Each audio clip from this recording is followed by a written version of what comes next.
Boa noite a todos. É um prazer estar aqui nesse dia com vocês, comemorando os 10 anos de Vendêmia.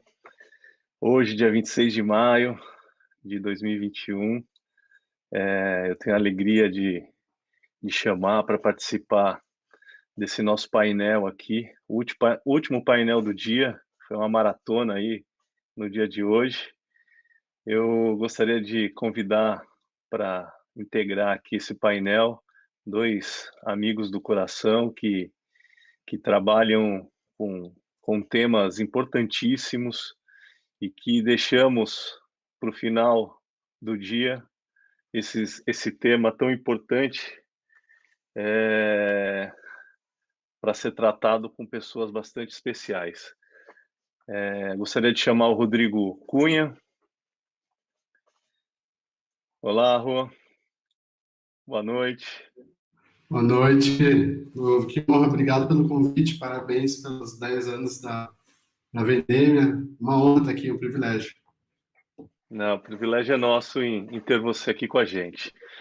Gostaria de chamar também o Ari Andrade. Olá, Ari. Olá, pessoal, que delícia estar aqui com vocês, Rodrigo, Luciano. É um super prazer e, cara, começar aqui com vocês no aniversário de 10 anos é uma super responsabilidade também.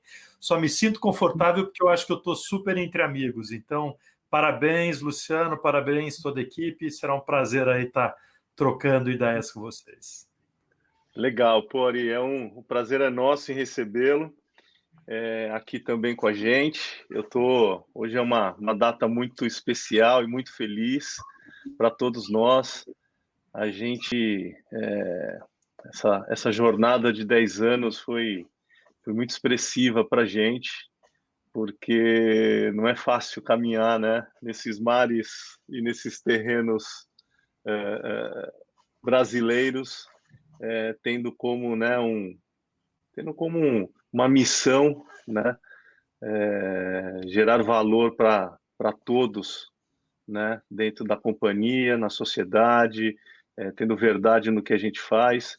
Então, eu acho que assim, vocês dois aqui são sinônimos de tudo isso que a gente vem plantando há 10 anos. Eu gostaria que vocês se apresentassem, né? Eu ia apresentar vocês, mas eu acho que fiquei pensando aqui, ninguém melhor do que nós mesmos para nos apresentar. Então, tá com a palavra aí, Rô, por favor. Botando no mudo aqui, porque minha pequena tá andando pela casa, pode ser que vocês ouçam uma pazinha de criança. Não, mas não tem problema. Sempre bom, Nós né? estamos em festa. Próxima geração, né? Então é bom ouvir a voz da próxima geração. Aliás, é uma coisa que a gente deveria ouvir mais.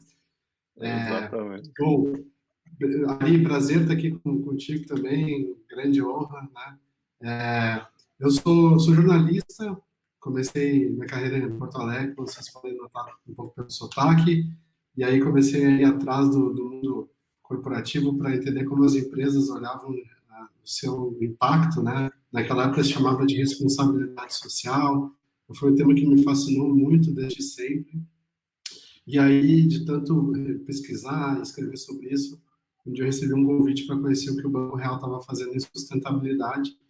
E aí eu fui lá e entendi, aprendi isso que estava fazendo, fiquei fascinado, quis escrever uma matéria sobre isso.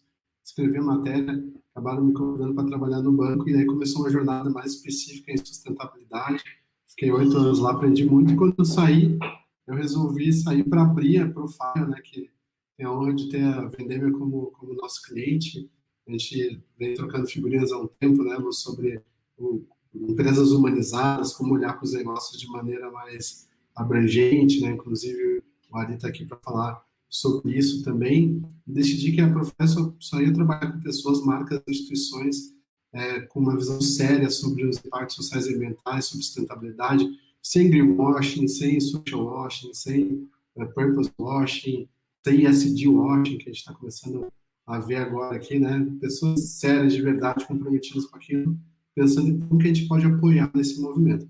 Em toda essa jornada, eu fiquei muito de olho nas lideranças, referências, que para mim são pessoas que têm esse potencial de transformar o mundo dos negócios, e aí saí coletando histórias publiquei o livro Humanos de Negócios no final do ano passado, com 27 cases de histórias de pessoas, homens, mulheres, líderes que estão ajudando a reumanizar o capitalismo, e tive a honra de ter o Lu como um grande apoiador aí desde o início do projeto, desde a ideia inicial até a publicação do livro.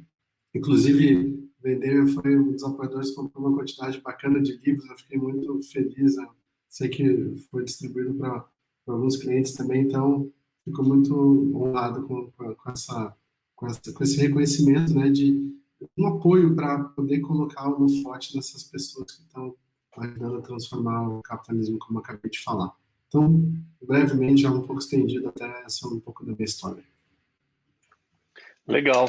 É importante você falar isso, que eu estou com o seu livro aqui, para quem não conhece.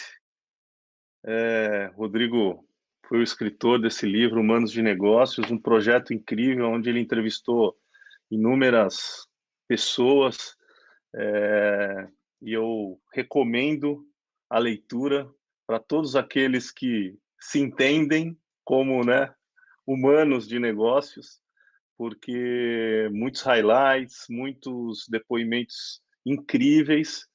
E agora a palavra está com você, Ari. Obrigado, Luciano. Me apresentar, eu vou usar da melhor forma. Falar, sou amigo do Luciano e do Rodrigo. Eu acho que por aí eu já ganho muito falando quem eu sou. Então, só falar que eu conheço esses dois já é uma honra. Falar um pouco da onde eu venho e qual é o meu vínculo com esse novo capitalismo, o capitalismo mais humano, o capitalismo consciente. Eu comecei minha carreira em área de auditoria, né, uma dessas empresas de auditoria, mas isso há 30 anos.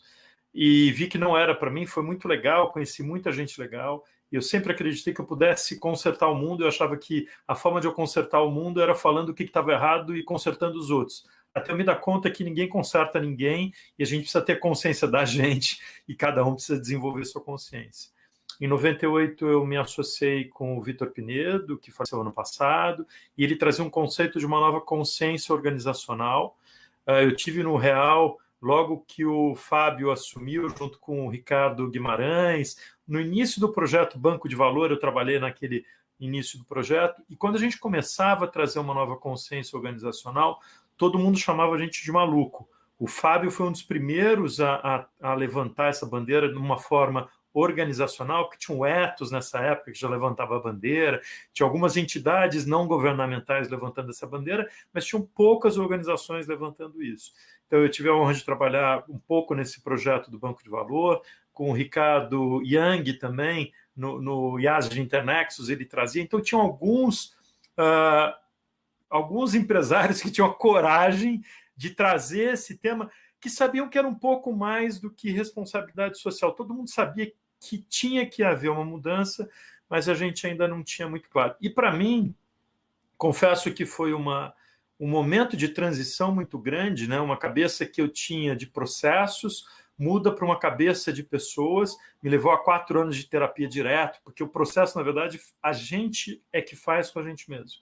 E desde lá venho desenvolvendo projetos de consultoria com esse foco do desenvolvimento de uma nova consciência organizacional. Como é que eu chego no capitalismo consciente? Numa apresentação para um grupo de CEOs, falando, né, e acho que o Rodrigo sabe muito bem, muitas vezes quando a gente fala isso, algumas pessoas torcem. Hoje está na moda, né? Hoje está fácil da gente falar desse tema, mas falar alguns anos atrás, todo mundo achava que a gente era maluco, esse cara está falando coisas que não fazem sentido. E numa dessas apresentações para um grupo de CEOs, tinha uma pessoa lá que eu tinha certeza que ele não estava gostando da minha apresentação, que ele fazia careta, mexia a cabeça. Esse cara era o Hugo Betlin. O Hugo é o diretor-geral, hoje presidente do Conselho do Capitalismo Consciente, e fiz a apresentação, e era um pessoal do IPO, era um pessoal que o André Kaufman tinha montado o Capitalismo Consciente. Eu conheci o André já há uns 20 anos, ele era amigo do Vitor, então tinha aí uma conexão.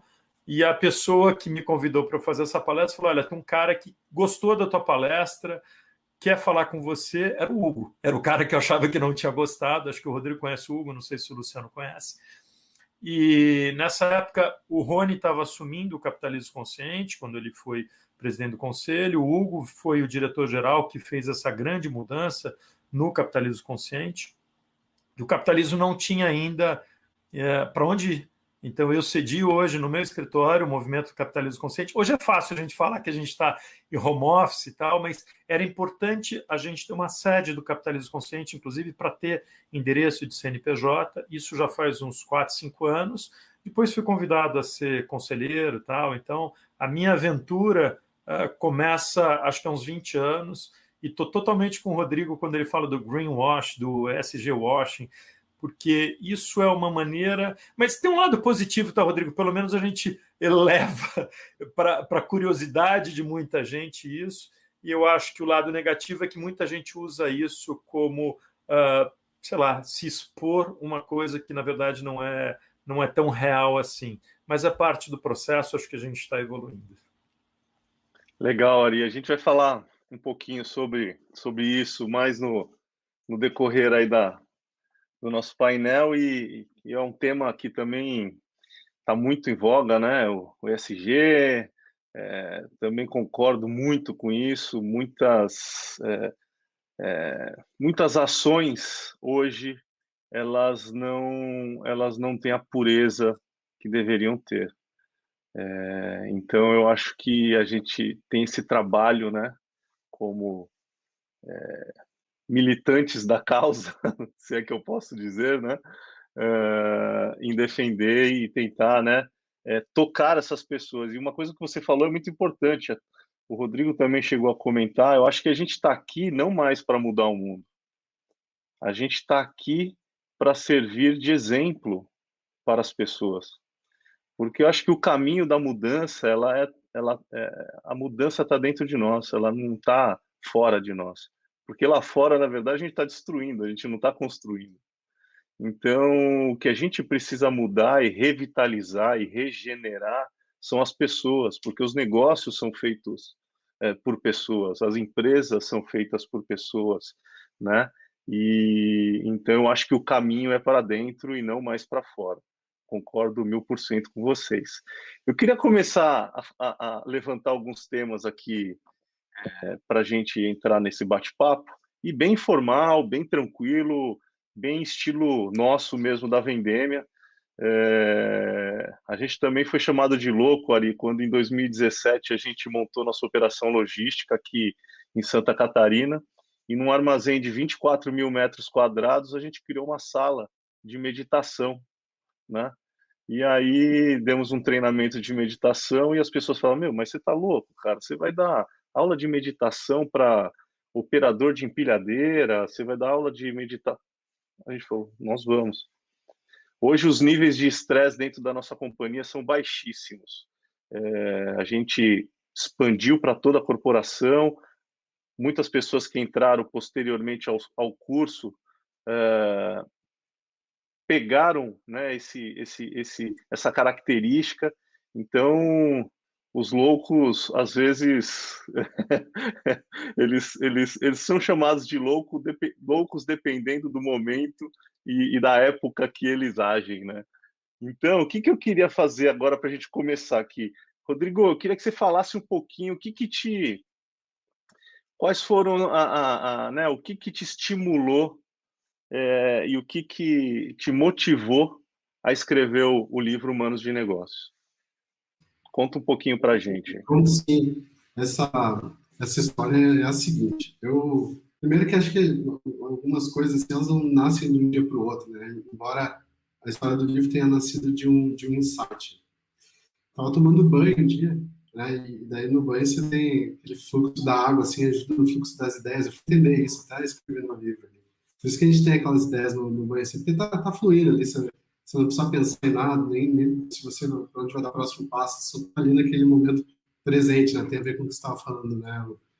E aí eu fiquei pensando nessa expressão que a gente tem, homens de negócios, né?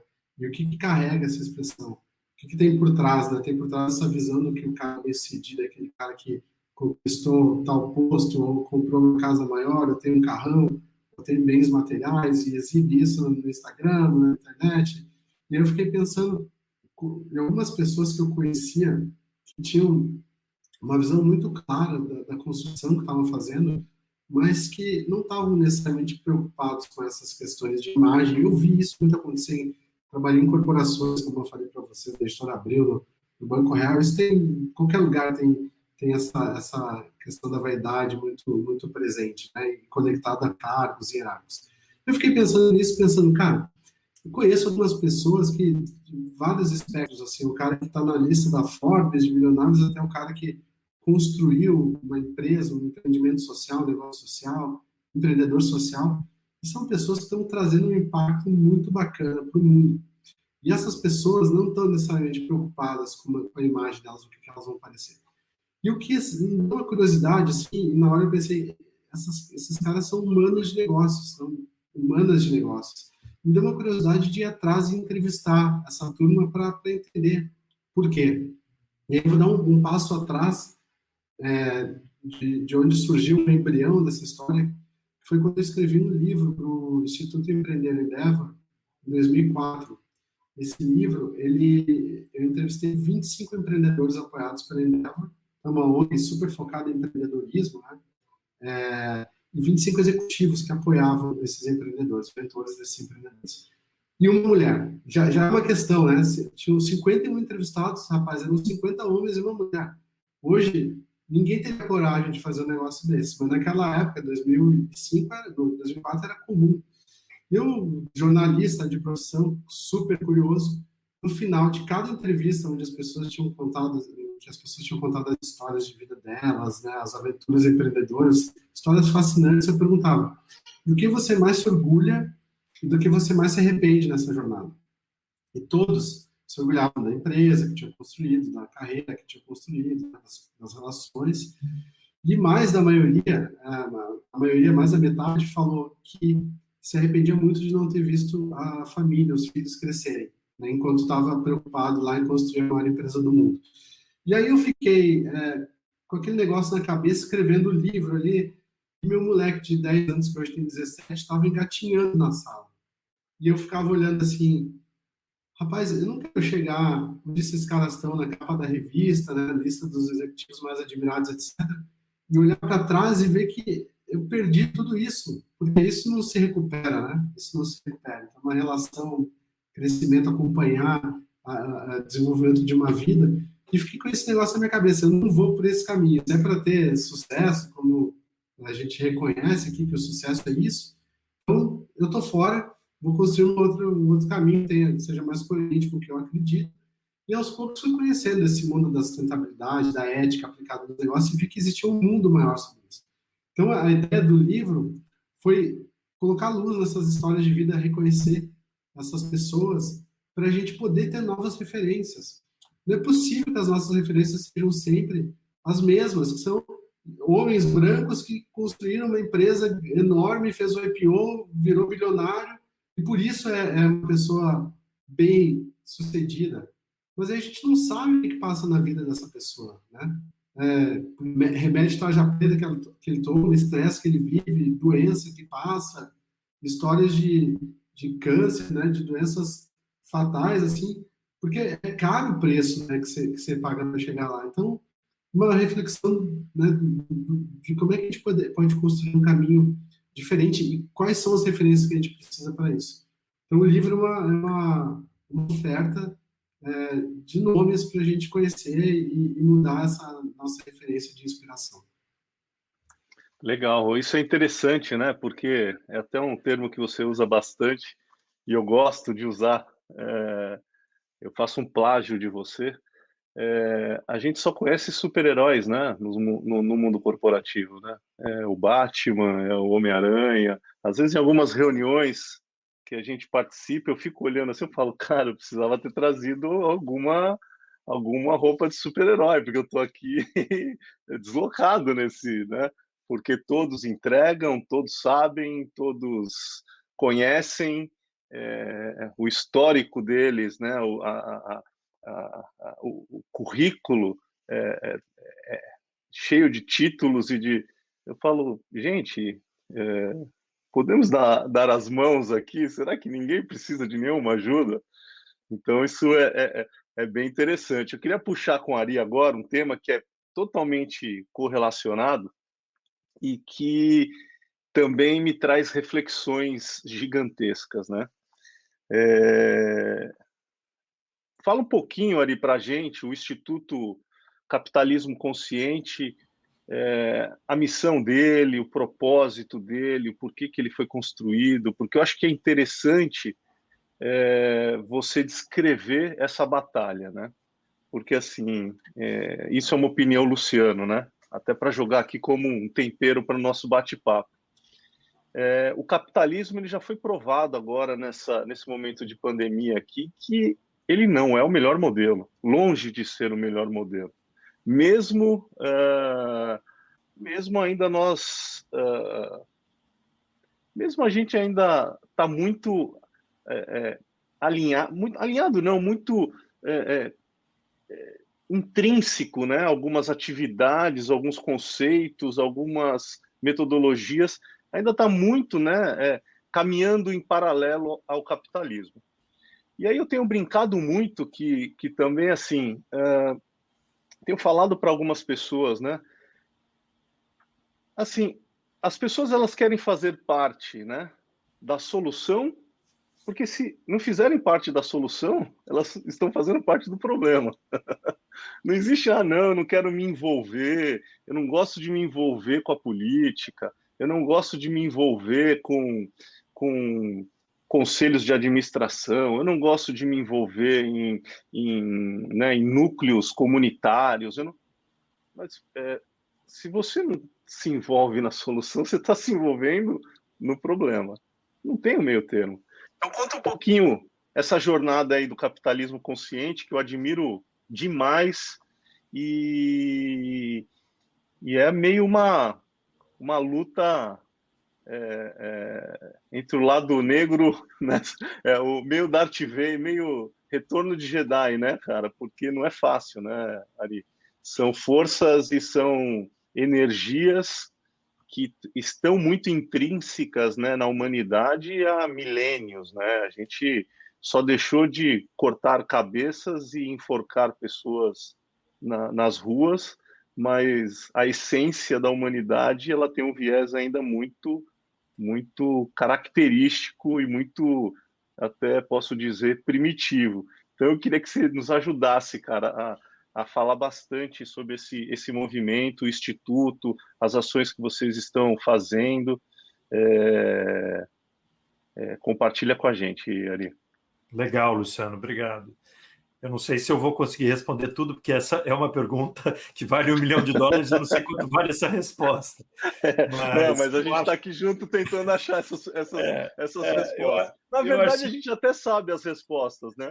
O problema é que... É o compartilhamento, né? Exatamente. Realmente, o capitalismo não é a melhor maneira, mas os outros são tão piores que o capitalismo se faz um pouco melhor. E aí a gente precisa primeiro entender que tipo de capitalismo a gente está falando, né? Porque a gente generaliza, e eu acho que aí tem o livro do John Mackay, que é um dos fundadores do Capitalismo Consciente, que ele traz uma ideia que o capitalismo que a gente está falando é o capitalismo de livre comércio. Então, se a gente trabalha com capitalismo de livre comércio, onde a gente tem o empreendedorismo e a gente tem inovação, eu acho que sim, esse capitalismo é um capitalismo que pode ser benéfico para a sociedade. Um capitalismo de compadres ou um capitalismo num sistema fechado, ele tende a ser um capitalismo não tão benéfico, porque eu não privilegio concorrência, eu não privilegio inovação, eu não privilegio riscos e desafios que a gente tem. Então, a gente tem que um pouco conceituar que tipo de capitalismo a gente está falando. Quando a gente passa depois eu entro um pouco mais no Instituto, mas só para a gente meio que ter uma ideia desse modelo que eu também não acho melhor, eu também estou buscando um melhor, mas tem sido ou tem demonstrado como sendo melhor do que os outros. É só a gente comparar aí nesse mesmo, no último século, quando a gente enxerga os países Alemanha Oriental e Alemanha Ocidental, quando a gente considera Coreia do Norte e Coreia do Sul, quando a gente vê Estados Unidos e Rússia. Então, são modelos, por mais que tenham tido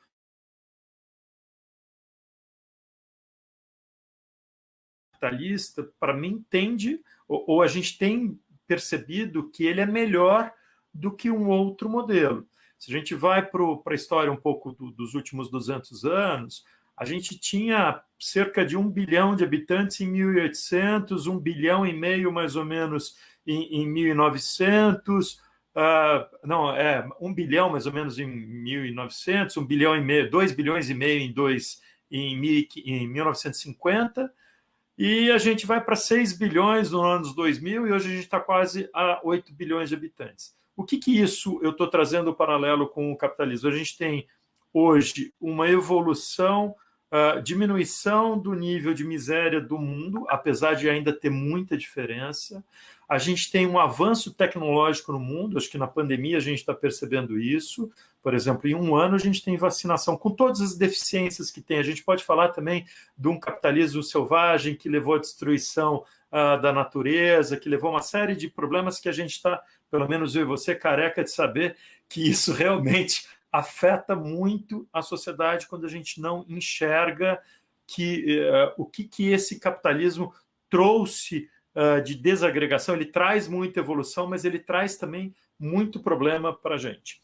Então, isso só para a gente contextualizar um pouco quando a gente está falando de capitalismo frente a outros modelos de negócio. Qual é a ideia do capitalismo consciente, do Instituto Capitalismo Consciente? O propósito do capitalismo consciente é ajudar a transformar o jeito que a gente faz investimento e negócios no Brasil. E quando a gente foi fazer essa reflexão há 2 anos, era só negócios, e eu fui um dos caras que falei assim, não adianta só negócios, porque não adianta a gente trabalhar com CEO, adianta a gente trabalhar com quem tem o dinheiro. O jeito de fazer negócio vai mudar quando a gente trabalhar também com quem tem o dinheiro. E não precisa pensar num bilionário, não precisa pensar... É na gente mesmo. Quando a gente investe numa ação, e quando teve o problema lá de Brumadinho, e vou falar um exemplo que eu sou corresponsável por isso. Eu cheguei lá no Capitalismo Consciente e falei assim, quem tem ação da Vale é corresponsável pelo evento de Brumadinho? Ficou todo mundo com cara de interrogação. E eu tinha ação da Vale. Então, eu não estou falando de forma moral, porque eu me achei corresponsável. Porque aonde eu coloquei o meu dinheiro era num local onde estava colocando, não fazendo todo o tratamento, ou todo acompanhamento dos stakeholders. Então, qual é o propósito? Dentro desse propósito do capitalismo consciente, como a gente resolveu fazer isso, é trazendo treinamentos, é trazendo cursos, é trazendo palestras, é muito mais incentivando algumas organizações, trazendo um pouco mais esse tema à tona, e a partir desse ajudar um pouco mais no desenvolvimento da consciência das pessoas, trazer um pouco, meio que como catequização, meio como ajudando a difusão disso na sociedade. Tem outras organizações que fazem isso, tem várias pessoas, mas eu acho que é importante a gente trazer cases, e aí a gente traz muito cases. Eu tive a oportunidade de estar num evento do Family Business Network na segunda-feira, e aí o pessoal da Movida trazendo cases, trazendo coisas, e os cases saindo da natura, saindo do real, indo para outras esferas. Então a gente começa a ver, tem um cliente que é o Grupo Jacto, que é uma das grandes empresas de implementos agrícolas no Brasil, você começa a sair desses meia dúzia de exemplos que a gente tinha de empresas de fora do Brasil, a Patagônia, que o Rodrigo entrevistou lá, o presidente da Patagônia, a gente começa a ter cases brasileiros, e os cases brasileiros além de natura, além do real, e eu acho que é importante sim esse movimento para a gente tentar levar essa mensagem para um número maior de pessoas. Não sei se eu te respondi de uma maneira muito... Esse tema a gente poderia ficar perfeito. só isso aí a gente pode ficar horas aqui falando, mas eu acho que esse aí é o real caminho, entendeu, Ari? É através do exemplo e da atitude. Eu sou meio contrário a ativistas, né, que colocam bandeiras, botam fogo, degradam, né, patrimônio público, porque não adianta, porque todo atrito ele gera calor, e todo calor ele gera um desgaste. Então, o exemplo, como você está falando, a conscientização, ela leva muito mais tempo. mas ela gera a transformação verdadeira. Hoje eu estava aqui na minha casa, hoje é lua cheia, dia 26 de maio, lua cheia de Vesak, a lua de Buda, né? Que as escrituras dizem que Buda nasceu, se iluminou e morreu, né, nesse período da lua de maio, né, de Vesak. E eu falei, puta, Luciano, a gente nem combinou de ser hoje, dia 26, não tinha nenhuma correlação. Mas esse já é um sinal que eu falo assim, olha que como as coisas se encaixam sem atrito e sem fricção. Então, a gente também precisa, sabe, aprender a transformar as pessoas com as nossas atitudes, porque é o que você falou, a gente não adianta mais a gente ter ação da Vale e ter um discurso, entendeu? Pró-Brumadinho. Nós somos, a gente está junto desse negócio. Então, putz, eu tenho o maior orgulho aí do movimento do capitalismo consciente. Eu também entendo que não é o melhor modelo, ele é realmente concentrador de renda, ele é realmente competitivo, e a gente tem que transformar essa concentração em distribuição e a competição em colaboração. Não dá mais para alguém ser melhor do que o outro, a gente tem que equalizar o colaborativismo em todos os negócios, na vida pessoal, na vida profissional. Se as empresas colaborassem uma com as outras, o salto de consciência e o salto tecnológico, o salto da humanidade ia ser muito mais rápido, porque essa necessidade de concentrar riqueza, concentrar conhecimento, concentrar desejos, sabe? Nós somos concentradores, e eu me incluo nessa, né? Nós estamos nessa. Eu só não consigo concentrar meus cabelos, que eu também já perdi todos ali, mas a gente tem a tendência em concentrar, e o mundo está mostrando para a gente que nós precisamos colaborar, precisamos dispersar a população, sair dos centros urbanos, precisamos dispersar nossas ideias, precisamos dispersar as oportunidades. As pessoas elas não conseguem sair desse grau né, essa base da pirâmide, porque não existe oportunidade. Esse grupo é o que mais tem vontade, é o que mais tem sede, gana de aprendizado, de conhecimento, de melhorar, de progredir, de ajudar, só que não tem oportunidade. Então, deixa eu parar de devagar aqui, porque senão a gente vai ficar a noite inteira. E aí eu queria jogar uma outra pimenta aí nesse nosso bate-papo, que é o pós-Covid, ou se é que vai existir um pós-Covid ou não. Eu queria que vocês falassem um pouquinho o que vocês acham, se vai existir essa nova era, se vai existir esse novo normal, se o Covid veio para chacoalhar a humanidade e desnudar os super-heróis e falar, super-herói, cara, você é igual a gente, cara. Não precisa dessa capa aí, não precisa desse escudo, ou se a gente vai voltar ao normal daqui a algum tempo. Depois do comentário de vocês, aí eu dou o meu, tá? Para eu não cortar o fluxo do nosso bate-papo. Então vai lá, Rô, eu queria que você desse uma opinião sincera, verdadeira, aberta, porque eu acho que é aqui que a gente esses encontros, de novo, a gente está aqui para opinar, expor nossas ideias e de alguma forma tentar, né, atingir ou tocar alguém que esteja nos assistindo.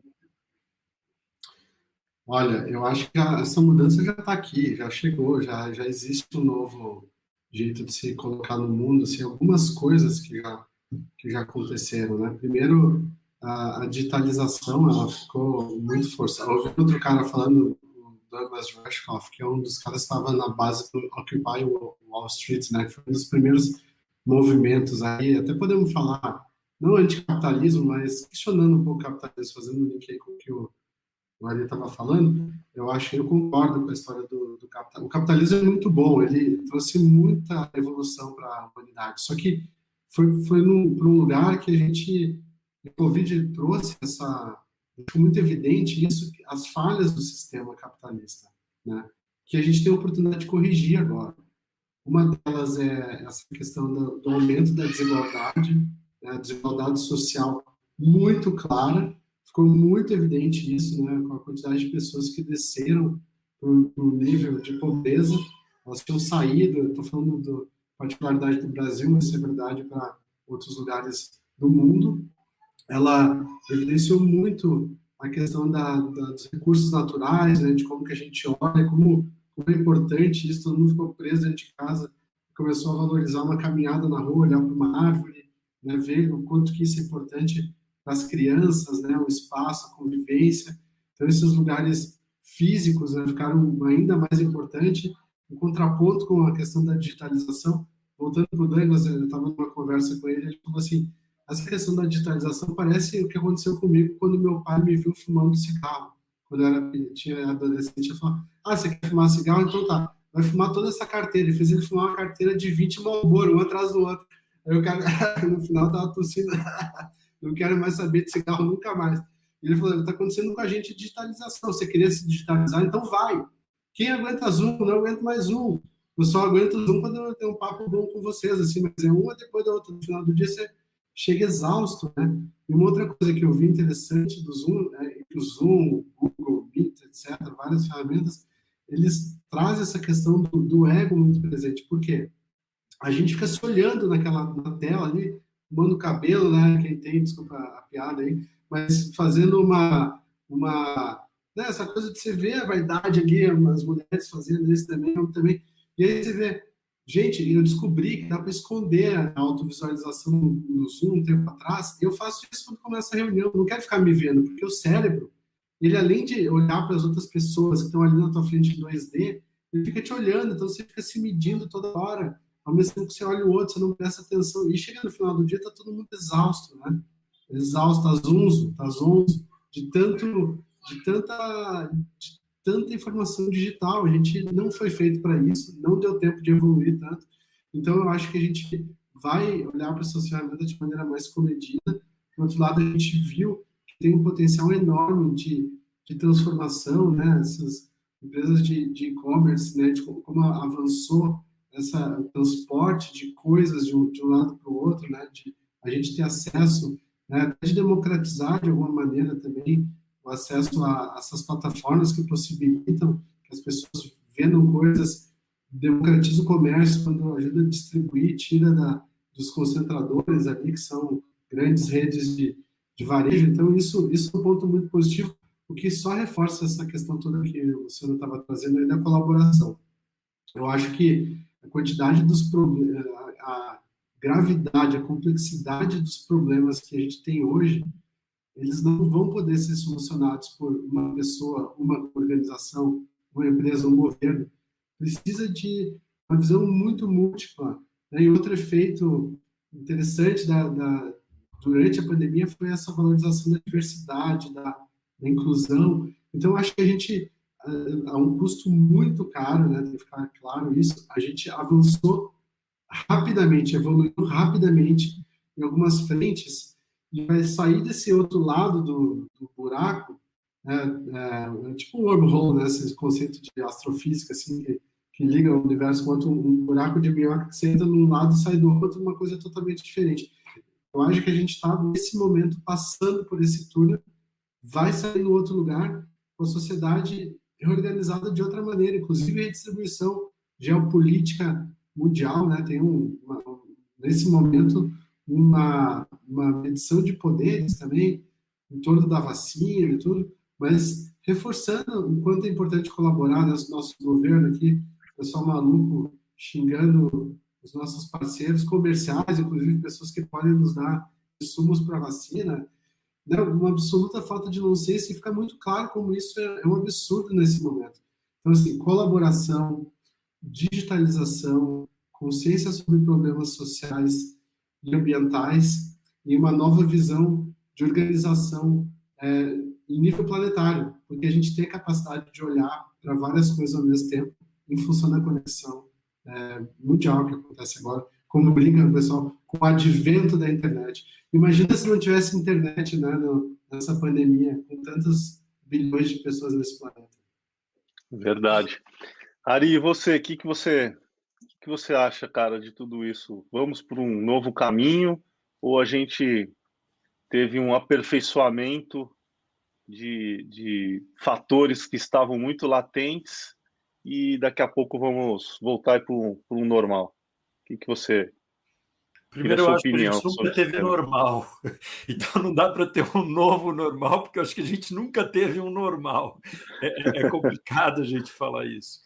Acho que tem muita coisa do que o Rodrigo falou. Eu sou super esperançoso que a gente vá ter um pouco mais de consciência para a gente transformar a gente.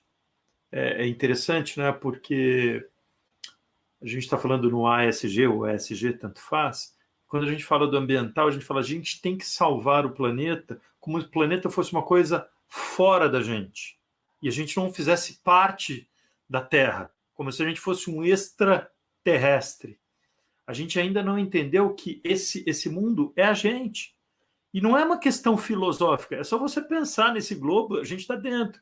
Então, quando fala assim, olha, e essa desconexão que a gente tem com a natureza, eu acho que ela dificulta mais a gente entender que a gente está super interconectado.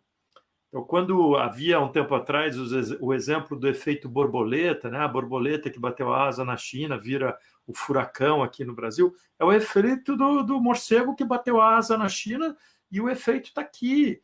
Para pobre, rico, preto, branco, amarelo, índio, qualquer um. Então, eu acho que, primeiro, o sentimento da pandemia, e aí eu vou falar que eu torcia, Rodrigo, para que houvesse uma pane, sim, da internet junto com essa pandemia, e a gente ia ter que viver como viveram nossos avós. Não é gente que foi muito longe atrás. Minha mãe nasceu numa fazenda. É isso aí, 40, 50 anos atrás. Né? Cara, é vó. Não é, lá minha geração que veio lá da Itália. Não, a gente próxima da gente. E a gente acha que isso daí está tão distante, né? Eu estaria morto se a gente não tivesse internet e tal. Então, eu acho que a gente substituiu, num primeiro momento, essa necessidade de estar com outros por essa necessidade. A gente está trabalhando mais do que a gente trabalhava antes. É mais chato, porque a gente sai de um call das 8 às 10, aí a gente tem que entrar no 8 às 10, a gente não dá nem fazer o xixi no meio, não dá para chegar atrasado, porque senão o link não veio e tal, para lá. E eu acho que a gente entrou num ritmo, num piloto automático muito perigoso. Então, não é que eu não queira, e eu trabalho para que a gente tenha essa nova consciência, mas eu estou achando que esse ano muita gente ficou num piloto automático muito forte. Então, isso me preocupa. A gente não teve pausa, a gente não faz pausa. Falar que você faz meditação, adorei, Luciano. Quero ir aí ser convidado para participar da tua meditação. São poucas empresas que fazem isso hoje. Por que a meditação é pausa? Pode correr fazendo... Pode ser um momento de pintar, de fazer qualquer coisa. É um momento de pausa e se dar conta. Se a gente está falando em consciência, a consciência acontece quando a gente para tomar o banho que o Rodrigo fez lá para... Mas não é tomar o banho simplesmente enxaguar, é parar e sentir a água. Se o insight do Rodrigo, se me permite o exemplo, Rodrigo, o insight do livro veio dali, é um momento de pausa. E a gente não tem pausa. Então, qual é a aflição que eu tenho em relação a isso, Luciano? É que a gente está acelerando mais. A gente não está se dando conta. Então, tem um grupo de pessoas se dando conta, e, ao mesmo tempo, tem um outro grupo de gente correndo atrás de coisas que a gente não sabe muito bem ainda o que é. A gente tem ainda essa necessidade de correr. Então, para mim, o grande desafio é como é que a gente faz esses momentos de pausa. Eu fui pai um pouco mais velho que vocês, eu tenho um filho, eu tenho o Rafa. O Rafa tem 11 anos, vai fazer 11 anos agora, eu tenho 54. E eu fiz uma promessa para mim, quando o Rafa nasceu, que eu abriria a mão de algumas coisas em função do meu filho. Eu já era mais maduro, Rodrigo, então eu já tinha mais idade, já conseguia perceber um pouco isso. E eu acho que eu cumpro isso. Não é que eu paro de trabalhar, não é que eu paro, mas eu me dei conta que eu precisava ver meu filho crescer. Uma vez, só um parênteses, eu estava almoçando num restaurante, veio um senhor, virou para mim e falou assim: você tem que aproveitar, porque hoje eu sou um cara rico e nenhum dos meus filhos fala comigo. Eu tento falar com meus netos, não quer. Então tem esse arrependimento um pouco. A vida cobra da gente. Eu escrevi sobre legado, e tem um e-book sobre legado, e o legado é isso: você vai chegar uma hora e a conta vai chegar. E a conta, quando chega, não dá mais tempo para a gente reaver o que a gente tinha. Então, para mim, eu sou um eterno otimista e incentivador para que a gente mude, sim, para uma nova economia, para uma forma mais consciente, trocar um pouco da concorrência pelo cooperativismo, ter um envolvimento mais de stakeholders de uma forma... O concorrente não é meu inimigo, que a gente mude o linguajar bélico que a gente tem hoje nas corporações. A estratégia é bélica, meu concorrente é meu inimigo, minha meta, é tudo linguajar bélico que a gente tem. E isso vem de uma cultura. Então, o que eu acho que a nossa geração, a minha, enfim, a nossa geração, é uma geração que é um termo que está sendo utilizado hoje, eu adotei um pouco, estamos em desconstrução desse momento que era anterior. Mas a gente não é ainda essa nova geração. Talvez meu filho, o filho de vocês, seja uma geração que já atue dessa forma. A gente ainda precisa pensar que a gente precisa mudar. Talvez essa nova geração já haja dessa forma. Então, a gente traz a consciência para saber que a gente está agindo errado e a gente tem que mudar. Eu acho que a mudança vai acontecer, sim, numa nova geração. A gente fala, a geração X, Y. Eu não acho que é por idade, tá? Eu acho que é muito mais por jeito. Você tem gente com 80 anos que é geração Y, e tem gente com 20 que é geração baby boomer em termos de pensamento. Só que o volume de pessoas com esse pensamento mais e aí você vê o pessoal sem crítica, mas você tem muita gente com muito dinheiro, com pouco tempo de vida, com 20, 30 anos, a geração Faria Lima, os caras que continuam como era o baby boomer. Não é uma consciência. Então, a gente tem esse mix ainda. Eu acho que está legal, e o que a gente tem que fazer, e aí entra um lado financeiro que vale a pena a gente colocar também. A gente tem exemplos de empresas que estão atuando dessa forma e ganham mais dinheiro, e distribuem melhor para os seus funcionários, e retornam melhor para a sociedade. Então, se a gente não conseguir cativar por essa crença, que nós três acho que temos uma crença muito próxima, a gente pode mostrar, inclusive, pelo lado financeiro, que empresas que estão atuando mais conscientes, inclusive, têm remuneração melhor e são reconhecidas de forma melhor. E aí tem várias empresas que falam por isso. Então, eu, resumidamente, acredito totalmente que a gente pode fazer um mundo melhor. Só não acho que é tão simples e não acho que esse momento da pandemia é o momento que a gente vai sair daqui a 1, 2 anos e falar, mudamos tanto. Não, a gente abriu espaço para que a gente tenha uma mudança maior. Excelente, Ari. Concordo com vocês também. A gente abriu uma janela, uma grande janela, né? Na verdade, não é uma janelinha, foi um salto quântico dado para todos nós, né? Uma grande janela que ela começa a se fechar a partir do momento que chega a vacina, né? Que ela, para alguns, né? Não para todos, mas ela começa a diminuir o tamanho dessa janela com a chegada da vacina, né? Começam a reparar que não morri, não tô vivo, deixa eu ver. Mas o interessante de tudo isso, Ari, que é o que você falou. Eu acho que a nossa geração, ela pegou um momento o que acontecia em 10 anos, agora acontece em 1 mês. E isso, a tecnologia nos trouxe essa agilidade. Então, a gente está com... A nossa geração é meio um elástico esgarçado que está tentando ainda saber qual é a sua elasticidade. Eu acho que os nossos filhos terão essa visão muito mais clara e muito mais, né, transparente do que é realmente o mundo, né? Esse mundo mais coletivo, esse mundo mais né, colaborativo. E eu brinco também, né, e dou alguns exemplos engraçados e tiram sarro de mim, né, desses exemplos. Que eu falo o seguinte: se você pegar um pato e colocar ele para viver com 5 leãozinhos, depois de 2 anos, Como são 5 leões e um pato, o leão vai começar a rugir igual os leões, igualzinho os leões. Se você pegar o pato e colocar ele de volta para conviver com os patos vão falar, cara, o que é esse pato? Ele é igualzinho, branco, as mesmas características físicas, só que ele, ao invés de agir como um pato, ele começa a agir como um leão. Então, eu gosto muito do exemplo, cara. Se relacione com pessoas que te inspiram, que te dão essa abertura para você ser o que você é, de verdade, né? Se você é pato, seja pato. Se você é leão, seja leão.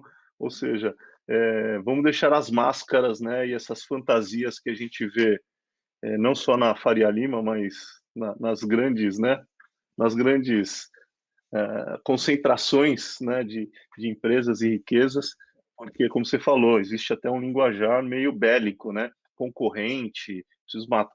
Como se todos os concorrentes morressem, eu fosse conseguir atender todo o mercado. Não atende todo o mercado. Então, é muito legal. E aí a gente vai ter que explodir um pouquinho o tempo aqui, não tem jeito. Eu queria trazer agora o tema do ESG. Eu acho espetacular, fantástico. A gente só consegue escalar, né, não só a parte da consciência, mas como a mudança de hábitos através de metodologias, né, e de padrões. Tem gente que odeia, né, metodologia, que odeia padrão, porque fala que robotiza, que tira a criatividade das pessoas, mas eu acho que para alguns aspectos e para alguns temas, a padronização ela é necessária, porque senão a gente demora 1000 anos para converter, né, e para engajar pessoas em assuntos tão relevantes e evidentes como é o que vem tratar o ESG. Para quem não sabe, né, já é antiga, né, mas ela está vindo agora mais em evidência nesse momento, mas é uma visão um pouco mais ampla sobre, né, o meio ambiente, sobre a governança e a parte social, ou seja, todos os stakeholders que pertencem, né, ao meio dos negócios. Então, eu queria que vocês falassem um pouquinho sobre esse tema, o que vocês acham? Acho que é só mais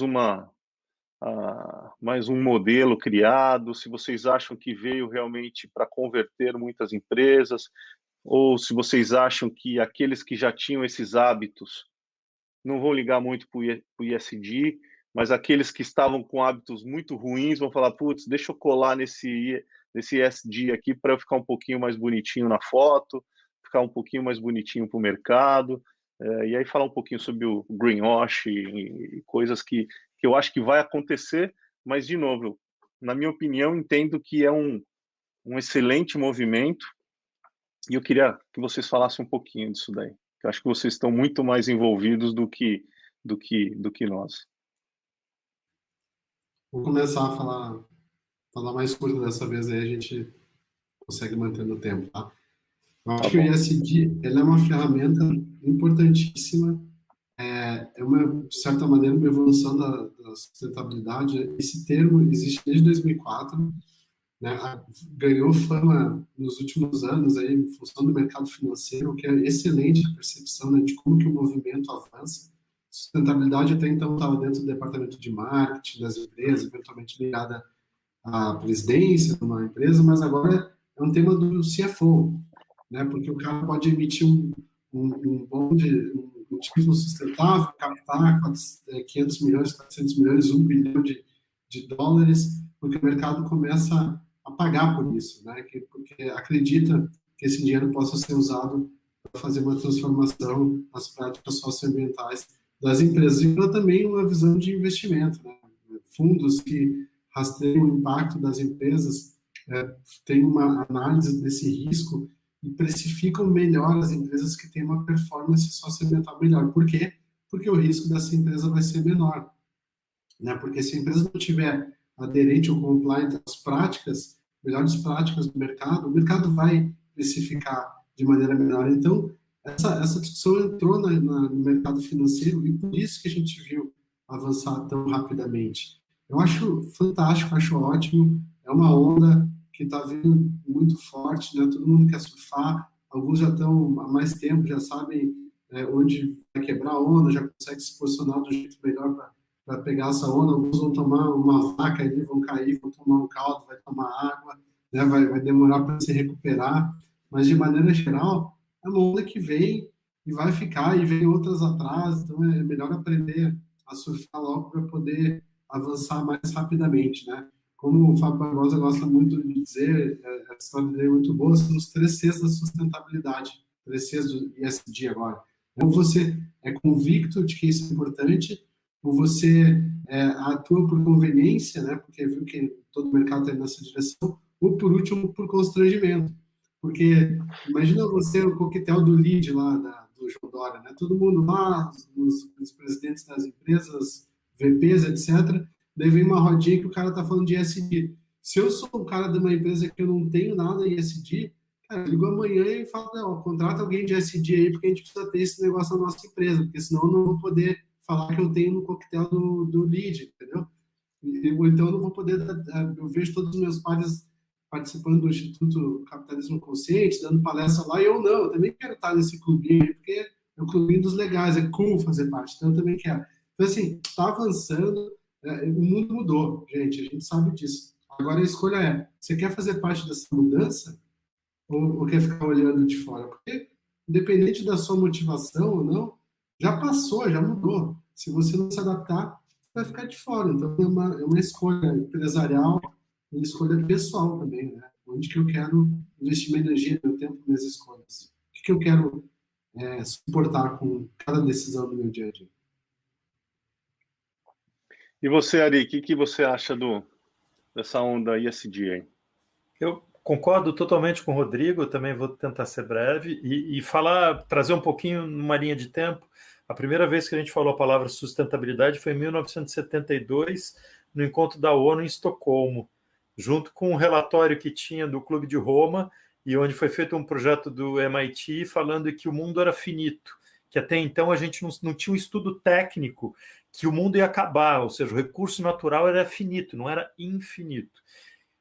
Isso foi muito legal, mas lá em Estocolmo era um grupo de ONGs que estava. E eu lembro lá de Woodstock, né? Porque era o pessoal de Woodstock. Isso a gente vê no final dos anos 60, que era o pessoal, pô, paz e amor, o mundo tem que mudar. E é legal isso quando a gente enxerga sobre essa ótica.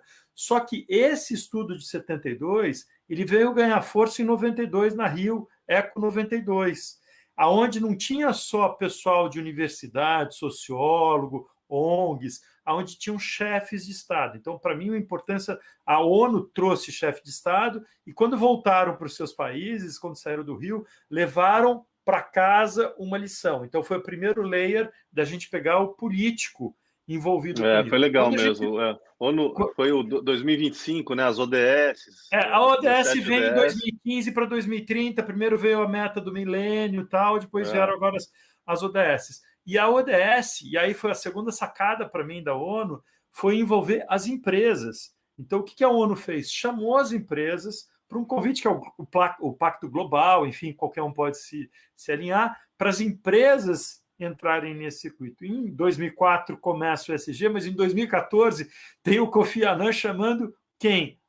As instituições financeiras para fazer uma assinatura. Falou assim, agora vamos vamos controlar esse dinheiro via não controlar, né, mas vamos financiar empresas que já tenham uma gestão mais alinhada com ESG, vamos financiar mais empresas. E aí vem a BlackRock com o Larry Fink, com essas pessoas, trazendo que, ok, o dinheiro vai ser melhor distribuído ou melhor aplicado em organizações que tenham essa característica. Então, eu concordo totalmente com o Rodrigo, isso deixou de ser uma opção e passou a ser a nova forma de fazer. Com dor ou com amor, você vai ter que fazer. Então, será melhor com amor, porque, inclusive, você vai surfar uma onda muito mais feliz do que você encarar uma onda que você não vai se dar muito bem. Então, chegou. Não dá mais para a gente questionar isso. Tem gente surfando a onda de falar, sou bonitinho, tenho selo. Acho que não é isso. A gente está num momento... o capitalismo consciente não certifica, não é que nem o sistema B, tá? Não dá selo. Aliás, o capitalismo consciente é para englobar as pessoas que querem entrar nesse caminho, não é para falar ali, olha, aqui é uma turma de gente que está bacana. Não é. É turma de gente que está querendo entrar neste caminho da gente evoluir. Então, acho que a gente está nesse processo de evolução e ESG deixou de ser uma opção e passou a ser, enfim, quem não tiver, eu acho que não sobrevive. Muito legal, turma. Poxa, chegamos ao fim do nosso bate-papo. Isso aqui daria para a gente ficar aí muito mais tempo, mas eu queria agradecer profundamente, do fundo do meu coração, vocês aqui nesse dia tão especial para a Vendêmia. Agradecer a todos que nos assistiram. Fico muito feliz e convicto que a gente está no caminho. Não estamos fazendo o nosso melhor, mas a gente tenta fazer o nosso melhor. Isso é o mais importante. E saber que um dia é um dia após o outro. Amanhã eu vou ser melhor que hoje. Hoje eu vou errar, amanhã eu vou errar, depois de amanhã eu vou errar, mas a convicção é que eu quero ser melhor. Então, chamei vocês dois porque são dois caras que pensam e querem também ser melhor a cada dia e são um grande reflexo aí para a sociedade e um grande exemplo para mim. Tenho muito orgulho de ter a amizade de vocês e ter conhecido vocês nessa minha jornada aqui de vida. Então, obrigado, Rô, obrigado, Ari. Se vocês quiserem dar alguma consideração final, eu já me despeço aqui de todos. Um beijo, boa semana, obrigado por tudo. Essa semana foi incrível para preparar todo esse conteúdo para vocês. Um beijo e deixo a palavra com vocês. Só agradecer brevemente, parabenizar pelo que vocês têm construído e como longa vida a Vendêmia, que vem mais 10, 20, 30 anos. Quero estar aqui para acompanhar essa evolução e ajudar fazendo parte. Obrigado pelo convite e parabéns. Parabéns a todos da Vendêmia que fazem dessa organização uma organização, tudo aquilo que a gente está falando aqui, vocês estão nesse caminho.